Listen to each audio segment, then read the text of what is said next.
It is an example of mean. Paano natin makukuha ang mean? Kailangan natin i-total ang frequency, lower boundaries, class mark, product frequency, and commutator frequency. Magsisimula tayo sa frequency. Paano natin matutotal ang frequency? I-plus natin ang 3 plus 5 plus 9 plus 12 plus 5 plus 4 plus 2 equals 40. Ulitin natin, paano natin makukuha ang frequency? I-plus natin ang 3 plus 5 plus 9 plus 12 plus 5 plus 4 plus 2 equals 40. Next natin ay ang lower boundary. Paano natin makukuha ang lower boundary? Dito tayo kukuha sa class limit. Dito tayo sa lower class. 118 minus 0.5 equals 17.5. 127 minus 0.5 equals 126.5. 136 minus 0.5 equals 135.5. 145 minus 0.5 equals 144.5. 154 minus 0.5 equals 153.5.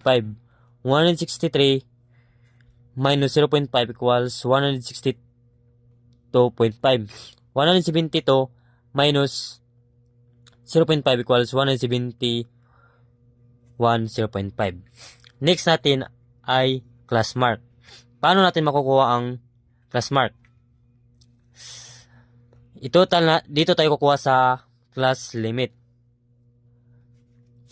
118 plus 126 divide 2 equals 122.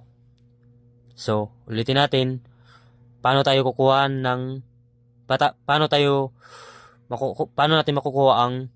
class mark?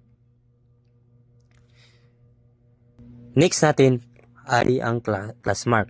Paano natin makukuha ang class mark? Dito tayo kukuha sa class limit. So, 118 plus 126 i-divide natin sa 2 equals 122. 127 plus 135 divide 2 equals 131. 136 plus 144 divide 2 equals 140. 145 plus 153 divide 2 equals 149. 154 plus 162 divide sa 2 equals 158. 163 plus 179 divide 2 equals 176. 172 plus 180 divide 2 equals 176. Next natin ay ang product frequency. Paano natin makukuha ang product frequency?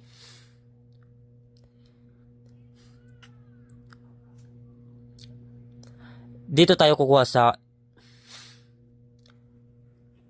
frequency tsaka class mark. 3 times 22 equals 366. 5 times 131 equals 655. 9 times 140 equals 1,260. 12 times 149 equals 1,788. 5 times 158 equals 790. 4 times 167 equals 668. 2 times 76 equals 352. So, itotal natin ang 366 plus 655 plus 120 ay 1,260 plus 1,788 plus 790 plus 668 plus 352 equals 5,879. Ito ang total ng product frequency. Next natin ay ang community frequency. Paano natin makukuha ang community frequency? Dito tayo kukuha sa frequency. 3, ilagay dito ang 3. Tapos, pag nalagay natin ang 3, i-plus natin sa 5. So, 3 plus 5 equals 8. 8 plus 9 equals 17. 17 plus 12 equals 29. 29 plus 5 equals 34. 34 plus 4 equals 38. 38 plus 2 equals 40. Paano natin malalaman na tama ang ating community frequency? Malalaman natin dito. Pag tama dito, 40 nakalagay dito, dapat 40 din nakalagay dito sa community frequency. So, paano natin malalaman na kuha na natin? So, ilagay natin ang symbol ng fx and saka in. So, fx equals 5,879, in is 40. So, ilagay natin ang symbol ng x, tapos 5,879 divide 40 equals 146.975. Ito ang mean.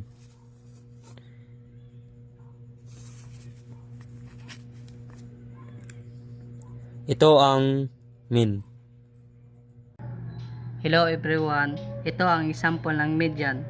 Ang hanapin natin dito ay ang lower boundary at ang cumulative frequency. Ano siya. So, here's the formula. Ano siya, no? Ano siya. So, ang una, ang summation ng frequency, the summation of 2 is 20. Sa how to determine 20? Saan ma-pull ang 20? So, ang CF natin sa first class natin is hanggang 3 dito. And second is 8 dito.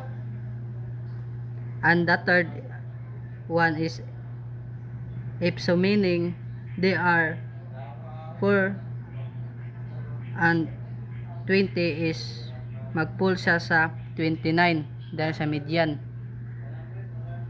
Dito ay i-divide natin sa 40. So, sa 2, 40 divide 2 equal 20. Ano siya?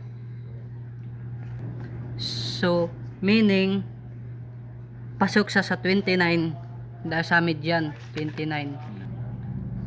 So, meaning pasok siya sa 29. 20, pasok siya sa 29. After we determine ang class natin, makukuha natin ang ibang formula. Dito naman tayo sa lower boundary. Dito siya. So, what is the boundary of class? That is 144.5. Dito siya. And the frequency of median class is 12. Hari siya diri 12. So, paano natin kunin ang cumulative frequency? So, what is the before the median class is 17. Ano siya diri 17. And tapos nito is kung paano makuha ang class with V minus ang 118 118 and 126 minus, and dito is substitute na natin sa 144.5 plus 20 minus 17 12 times 9 mo ni siya 144.5 plus 3 divide 12 i-times nimo sa 9 gihapon sa mo ni siya 144.5, then i-plus gihapon nimo siya sa 2.25. The final answer is 147.75. So, this is an example of mode. So, ang kailangan na lang natin sa mode is a lower boundary. So, this example of formula of mode. So, first is hanapin natin ang pinaka higher na frequency. So, 12 ang pinaka higher sa frequency is 12 ang pinaka higher sa frequency is ito ang model class. So, lower boundary model class is 144.5. So, this is one difference of the frequencies of the model class and the class preceding it. So, this sub 1 12 minus 9 equals 3. So, 12 to 12 minus 9 equals 3. So, ang D sub 2 is a difference of the frequency of the model class and the class succeeding it. So, D sub 2 equals 12 minus 5 equals 7. So, ito, 12 minus 5 equals 7. So, ang I is dito natin kunin sa 127 minus 118 equals 9. So, lowest boundary model class. So, ito ang ito ang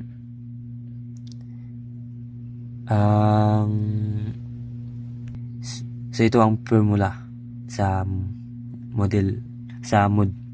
So, 144 plus 144.5 plus 3 sub 3 plus 7 times 9. So 3 plus 7 equals 10. Itong 3 lagay natin dito. So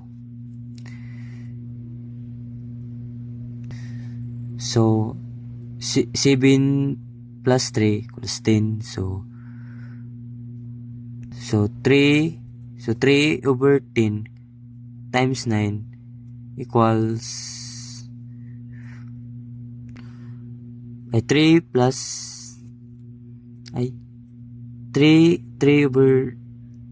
over 10 plus 3 over 10 times 9 equals 2.5. So 2.7 plus 144.5 is equal 147.2. So ito ang mode. So ito ang mode. Okay na. Wala pa tanawa kung dahil ako muna nito ang mood. Adaw na. Muna ito.